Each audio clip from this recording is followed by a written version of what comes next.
Bayangkan Anda sudah melewati setengah, atau bahkan sebagian besar, perjalanan hidup, tetapi masih merasa ada sesuatu yang hilang.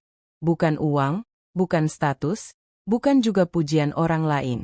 Ada kekosongan yang sulit dijelaskan, seolah hidup terus berjalan tetapi kendali tidak benar-benar ada di tangan Anda. Di titik inilah stokisme menjadi sangat relevan, terutama bagi pria yang lebih tua, karena ia bukan sekadar filsafat kuno, melainkan cara hidup yang praktis, tenang, dan penuh kekuatan batin. Stokisme mengajarkan satu hal mendasar yang sering terlupakan seiring bertambahnya usia. Tidak semua hal berada dalam kendali kita, tetapi cara kita merespons selalu bisa kita kendalikan.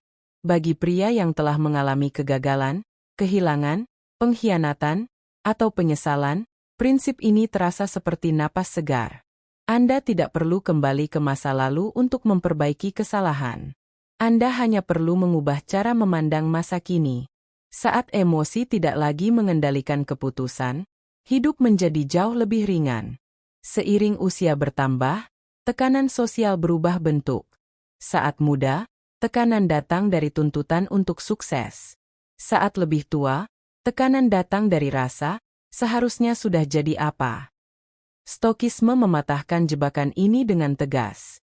Nilai diri tidak ditentukan oleh pencapaian eksternal, melainkan oleh karakter, kebijaksanaan, dan ketenangan batin.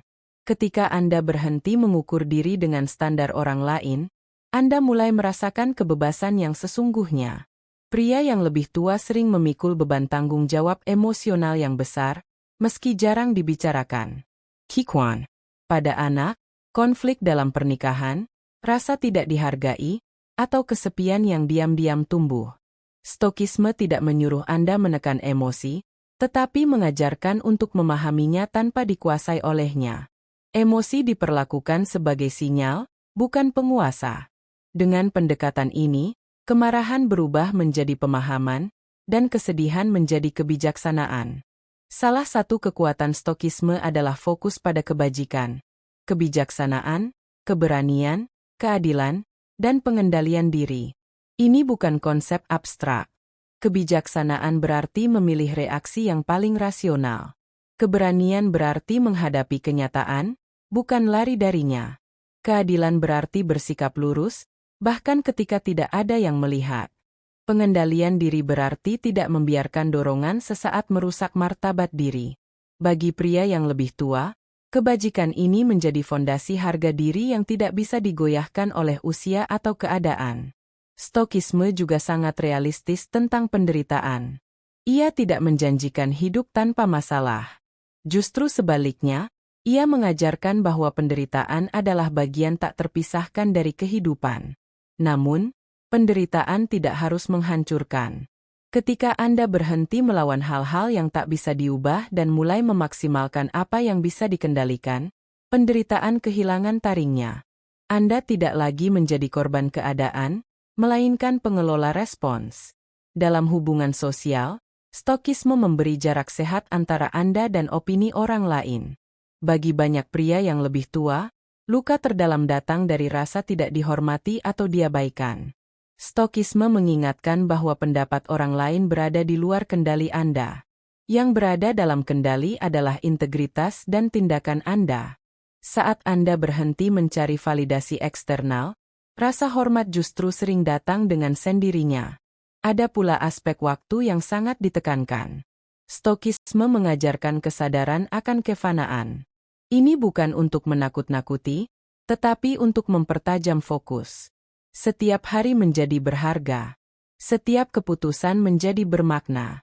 Bagi pria yang lebih tua, kesadaran ini menghilangkan penundaan yang tidak perlu. Anda tidak lagi berkata, nanti, karena Anda memahami nilai saat ini. Stokisme juga membantu menghadapi rasa penyesalan. Banyak pria menoleh ke belakang dan terjebak pada keputusan yang tidak bisa diubah. Stokisme memotong rantai ini dengan sederhana. Masa lalu sudah selesai, masa depan belum pasti, yang nyata hanyalah sekarang. Energi mental yang sebelumnya habis untuk menyesali masa lalu kini bisa digunakan untuk bertindak lebih bijak hari ini. Dalam konteks kesehatan mental, Pendekatan Stokisme sangat cocok untuk suara narasi dan refleksi. Prinsipnya jelas, ritmenya tenang, dan pesannya membumi. Ia tidak memerlukan istilah rumit. Setiap ide bisa dijelaskan dengan bahasa sederhana dan contoh kehidupan sehari-hari.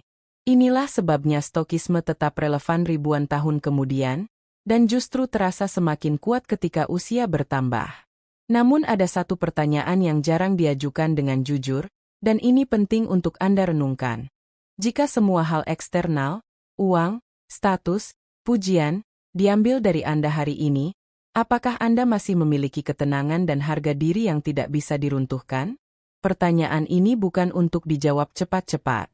Ia dirancang untuk mengguncang kesadaran. Stokisme tidak mengubah hidup dalam semalam, tetapi ia mengubah arah hidup secara perlahan dan pasti. Setiap hari Anda belajar merespons dengan lebih tenang, berpikir lebih jernih, dan bertindak lebih selaras dengan nilai Anda sendiri. Bagi pria yang lebih tua, Stokisme bukan tanda menyerah pada dunia, melainkan tanda kedewasaan. Ini adalah pilihan untuk hidup dengan martabat, ketenangan, dan kekuatan batin yang tidak bergantung pada usia. Ketika tubuh melambat, pikiran justru bisa menjadi lebih tajam dan stabil. Inilah kekuatan sejati yang sering terlambat disadari. Jika Anda merasa pesan ini berbicara langsung kepada Anda, berarti Anda sudah selangkah lebih maju. Jangan berhenti di sini. Dukung perjalanan ini dengan terus belajar dan melatih pola pikir stoik. Jangan lupa untuk subscribe ke channel ini agar Anda tidak melewatkan video-video berikutnya yang akan membantu Anda membangun ketenangan, kendali diri, dan kekuatan batin yang sejati. Ia mengajarkan cara tidak kehilangan diri. Dan ironisnya, justru itulah yang membuat seseorang menarik. Di bagian berikutnya, kita akan masuk lebih dalam ke pola-pola halus yang sering disalahartikan, kesalahan fatal yang terlihat kecil tapi berdampak besar, dan bagaimana sikap stoik mengubah dinamika psikologis tanpa satupun manipulasi. Satu membuat Anda tidak nyaman, itu wajar. Karena sekarang kita masuk ke bagian yang lebih dalam. Bukan tentang apa yang wanita katakan, tapi tentang apa yang mereka rasakan namun jarang diungkapkan. Psikologi wanita sering bekerja secara diam-diam. Tidak dramatis, tidak selalu logis, tapi sangat konsisten. Salah satu kesalahan terbesar pria adalah mengira bahwa kejelasan verbal menciptakan ketertarikan. Padahal, dalam banyak kasus, kejelasan yang datang terlalu cepat justru mematikan ketertarikan. Stokisme memahami satu prinsip dasar. Tidak semua hal perlu dijelaskan, dan tidak semua perasaan perlu diumumkan. Wanita menghormati pria yang hidupnya bergerak maju tanpa menunggu validasi.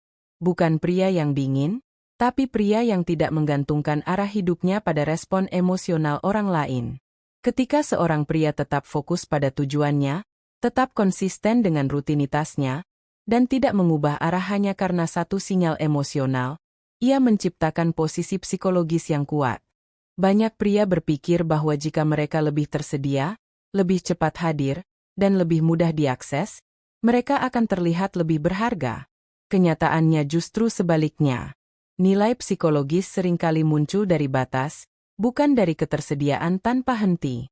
Stokisme tidak mengajarkan penarikan diri secara manipulatif, tapi kehadiran yang terkontrol. Wanita membaca ketidakseimbangan emosi dengan sangat cepat. Ketika seseorang terlalu antusias, terlalu berharap, atau terlalu menggantungkan makna pada interaksi kecil, itu terasa. Dan rasa itu sering diterjemahkan sebagai tekanan, bukan ketertarikan. Satu membuat Anda tidak nyaman, itu wajar. Karena sekarang kita masuk ke bagian yang lebih dalam. Bukan tentang apa yang wanita katakan, tapi tentang apa yang mereka rasakan namun jarang diungkapkan. Psikologi wanita sering bekerja secara diam-diam. Tidak dramatis, tidak selalu logis, tapi sangat konsisten. Salah satu kesalahan terbesar pria adalah mengira bahwa kejelasan verbal menciptakan ketertarikan. Padahal, dalam banyak kasus, kejelasan yang datang terlalu cepat justru mematikan ketertarikan. Stokisme memahami satu prinsip dasar. Tidak semua hal perlu dijelaskan, dan tidak semua perasaan perlu diumumkan. Wanita menghormati pria yang hidupnya bergerak maju tanpa menunggu validasi. Bukan pria yang dingin, Tapi pria yang tidak menggantungkan arah hidupnya pada respon emosional orang lain.